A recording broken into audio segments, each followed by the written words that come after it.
আসসালামু আলাইকুম। এখানে খেলা দেওয়া হবে। টিকিট ৫,০০০ টাকা ছাই ২ সিপ।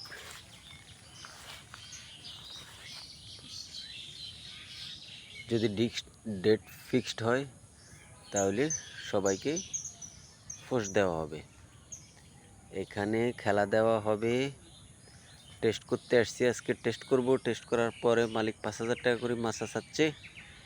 যদি মাছের সাইজ ভালো হয় তাহলে ৫,০০০ টাকা, কিন্তু মাছ আছে প্রচুর মাছ, বেশিরভাগই তেলাপিয়া মাছে এত টাকার টিকিট ঠিক না। তারপরে দেখা যাক, আমরা কথাবার্তার মাধ্যমে যদি হয় তাহলে পরবর্তীতে সবাইকে জানানো হবে। ধন্যবাদ।